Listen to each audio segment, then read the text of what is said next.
Já estamos de volta com o Gazeta Entrevista aqui na TV Gazeta. E olha, o Réveillon está chegando, né? E você, já se programou? Ainda não? A TAM Viagens tem dicas excelentes, com condições imperdíveis de aniversário para você viajar, passar o Réveillon em Madrid, por exemplo. A partir de 10 de 379 ou à vista 3.792. Aéreo ida e volta, com 4 noites no hotel Madrid Ribeira del Manzanares, com café da manhã, seguro viagem, bolsa viagem, pontos Multiplus, saída dia 30 de dezembro de São Paulo. Se você prefere passar o Réveillon em Paris, olha que ótimo. Na TAM Viagens você paga a partir de 10 de 637 e tem direito à hospedagem com café da manhã, 6 noites no Hotel Cairê, com seguro viagem, bolsa viagem, pontos Multiplus, saída de São Paulo dia 30 de dezembro. Fala a verdade, é para quem tem bom gosto, não é não? Informações e reservas na TAM Viagens, fica no térreo do Hotel Pinheiro, telefone 3224-8552. Eu estou recebendo aqui no Gazeta Entrevista o jornalista e escritor Leonardo Severo, que está lançando aqui em Rio Branco o livro Latifúndio Midiota, Crimes, Crises e Trapaças. Mostra aqui a capa do livro, olha só. Jornalista Leonardo Severo, que é repórter do jornal Hora do Povo de São Paulo e que já fez várias reportagens internacionais, muitas das quais estão nesse livro. Ele está lançando aqui no Acre também, vai falar para a gente. Boa noite, tudo bem, Boa Leonardo? noite, tudo bem, Rogério. Seja bem-vindo. Então, fala um pouco desse trabalho, que eu já dei uma olhada no livro e tem reportagens excelentes, temas contemporâneos que despertam muito interesse. Bom, em primeiro lugar, eu gostaria de agradecer aqui a Secretaria de Justiça e Direitos Humanos e também a CUT, ao Comitê Acreano de Solidariedade com a Palestina, pelo convite. Nós estamos vindo aqui em função das comemorações do dia 29 de novembro, que é o Dia Internacional de Solidariedade ao Povo Palestino. E o estado do Acre é um dos estados que acompanha essa bandeira de solidariedade e luta contra o apartheid movido pelo Estado de Israel. E nós estamos aqui justamente para dialogar sobre o que os meios de comunicação desinformam e manipulam, os grandes meios de comunicação, as grandes agências transnacionais de informação, e de como eu particularmente vi e vivi essa realidade da desinformação, da manipulação, em visita aos territórios palestinos ocupados. Esse caso da Palestina é um dos casos em que o Leonardo expõe essa questão da distorção da informação, porque a Palestina fica lá do outro lado do mundo. E quando a informação sobre o que acontece lá num país distante chega aqui no Ocidente, ela vem, obviamente, com muita coisa que atende a interesses de quem veicula essa informação. Pelo menos essa é a tese que o Leonardo defende. E aí, vamos entrar no debate principal que o livro propõe, que é exatamente a gestão dos meios de comunicação de massa hoje no país. Como é que você avalia essa questão da concentração da mídia na mão de pequenos grupos? Nós defendemos, junto com o Fórum Nacional pela Democratização da Comunicação, a necessidade de que haja uma complementaridade entre os sistemas público, privado e estatal.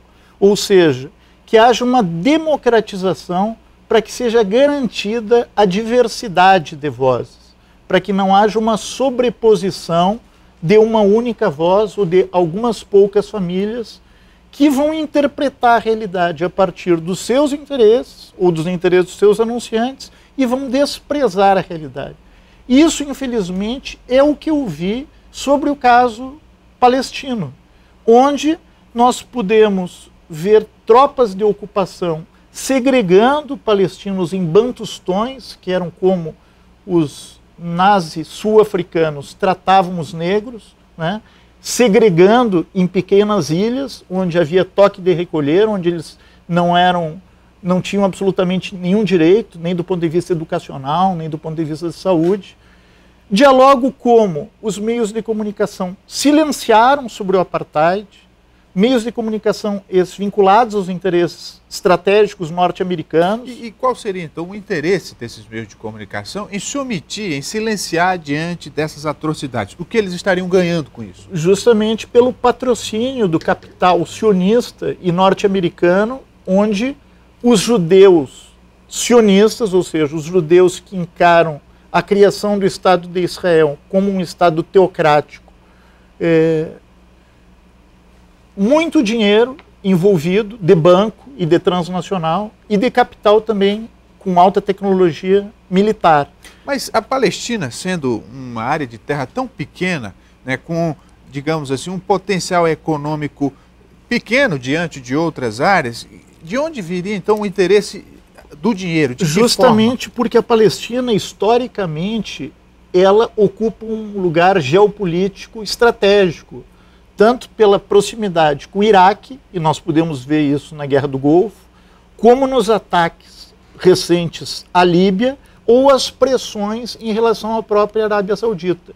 Historicamente, Israel tem se colocado como uma cabeça de ponte, ou seja, como um território de ocupação pró-norte-americano dentro de uma região historicamente conturbada. Essa questão não estaria também muito ligada à religião, né, e não necessariamente, exclusivamente, à questão econômica?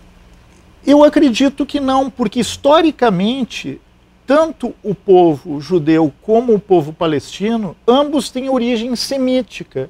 E ambos conviveram durante milhares de anos perfeitamente em harmonia. Só houve uma ruptura com essa harmonia quando os judeus sionistas, em oposição, inclusive, a uma grande parte do sentimento judeu pelo mundo, decidiram formar um Estado artificial, porque era um Estado artificial, e começaram a enviar centenas de milhares de pessoas para uma região que era árabe. Então nós tínhamos até o ano 1890, mais ou menos, nós tínhamos na região algo em torno de 600 mil palestinos contra 40 mil judeus. E aqui no Brasil, essa questão da concentração da mídia, né, da filtragem das informações, como é que você avalia o Brasil nesse contexto geopolítico mundial, tendo como parâmetro o papel da mídia? Bom, nós temos acompanhado muito os processos de democratização que estão andando no continente, né? Tanto do ponto de vista da Venezuela, onde a coisa ficou mais clara depois que uma parte dos meios de comunicação se colocaram abertamente ao lado dos golpistas, quando da tentativa de deposição armada contra o presidente Chávez, né? Onde os meios de comunicação bloquearam simplesmente os canais e começaram a transmitir música, novela, qualquer coisa, menos o que estava sendo realidade. A partir disso, o governo investiu pesado em democratizar, em ter várias TVs comunitárias. Inclusive fechou emissoras, né? Não, fechou essa RCTV justamente por não estar enquadrada na própria lei e que o país havia democraticamente debatido, que tinha que cumprir determinados parâmetros. Então, houve o fechamento de uma única emissora, abertamente fascista, onde as pessoas defendiam abertamente o sangue nas ruas, o terrorismo de Estado, por assim dizer. Então, a Venezuela tem avançado muito nessa questão, a Bolívia tem avançado muito nessa questão, e o Brasil, infelizmente, empaca, no meu entender, pelo forte predomínio dentro do parlamento de setores vinculados a essas famílias que são donas dos próprios meios de comunicação e que detêm a maior fatia do bolo, por assim dizer, publicitário, né? E que, obviamente, por terem essa capacidade de diálogo com o conjunto da população, que, no caso específico de São Paulo, se desloca 1h30 para ir para o trabalho, 1h30 para voltar do trabalho. A média de um trabalhador em São Paulo é ficar 3 horas no trânsito. A pessoa chega em São Paulo totalmente do trabalho, estafada, cansada e tal, liga a televisão e muitas vezes se submete de forma acrítica a receber aquelas informações como verdade, sem passar por um filtro, sem ter condição de fazer uma análise do contraditório. Como é que você vê, então, nesse contexto, o crescimento da chamada mídia alternativa, né? A internet principalmente, as emissoras comunitárias, rádios e TVs, esse movimento que aí aborda sindicatos, os movimentos sociais, os trabalhadores, essa organização social para fazer frente a essa realidade? Eu acho essencial, mas se nós formos ver, infelizmente no Brasil ainda, apenas 44% das pessoas que têm computador têm internet, por exemplo. E dessas, usam a internet muito pouco. Então, ainda a televisão é o principal referencial do ponto de vista da informação do conjunto da nossa população.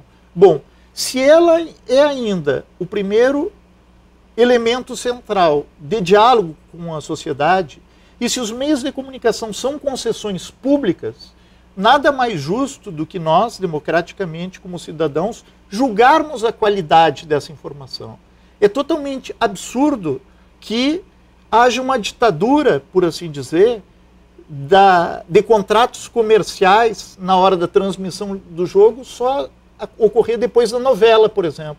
Um dos pontos chaves da lei de meios na Argentina, da democratização, foi isso. Pois é, mas até que ponto o próprio mercado ou a própria audiência regula? Porque, assim, quem tem o controle remoto é o telespectador.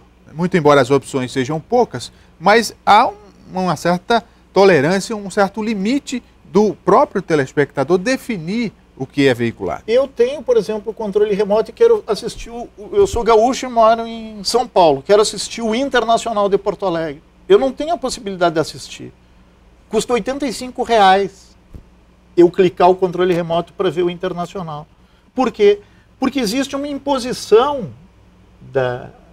particularmente das grandes emissoras, no caso a Globo, que tem o contrato com o Campeonato Gaúcho, por exemplo, da transmissão, a rede local, para que eu tenha acesso a essa informação. Por exemplo, nesse caso, o torcedor que aceita essa situação, porque a audiência maior é do torcedor e não faz nenhum movimento contra isso, também não cabe a ele uma responsabilidade?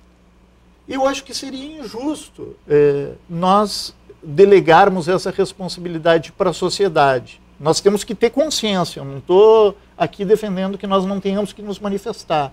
No caso argentino, houve mobilizações com 50 mil pessoas pela democratização da comunicação, onde os times de futebol tiveram um papel importantíssimo. Hoje tu pode assistir o jogo do Boca ou do River ou de qualquer grande equipe argentina por qualquer meio. E essa democratização se deveu à lei de meios.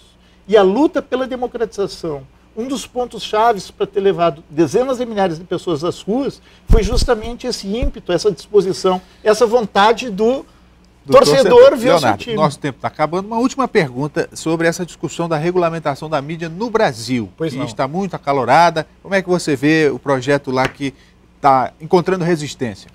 Eu acho o seguinte, em primeiro lugar, não existe censura no projeto. O que existe é um desejo de que haja uma complementaridade entre o sistema público, privado e estatal. Ou seja, que haja maior investimento nos jornais locais. Hoje eu tive em visita a várias redações aqui. Eu acho completamente injusto que grandes jornais nacionais, como a Folha de São Paulo e o Globo, recebam milhões de contratos públicos, dinheiro que é meu, teu, que nós pagamos impostos, e os jornais acrianos, por exemplo, que dialogam com a população, que têm o seu público, que cumprem o seu papel social, não recebam a milésima parte desses recursos. Por que existe essa discriminação? Isso existe, essa discriminação, em relação ao meu estado também, ao Rio Grande do Sul, a um jornal paraibano. E isso faz com que se fortaleça a concentração e que não haja pluralidade de vozes. Então, o que eu acho que é fundamental na nova legislação é justamente nós garantirmos quebrar o monopólio da desinformação. Acho altamente pernicioso, altamente prejudicial nós termos a concentração da mídia em poucas mãos e em poucas vozes. A grande luta que nós temos dentro do Congresso Nacional, agora através desse projeto defendido pelo Fórum Nacional pela democratização da comunicação, é que a democracia realmente opere também nos meios de comunicação. Conversei aqui com o escritor jornalista Leonardo Severo, que está lançando Latifúndio Midiático, Crimes... Latifúndio Midiota. É um trocadilho, né? Entre mídia e os idiotas.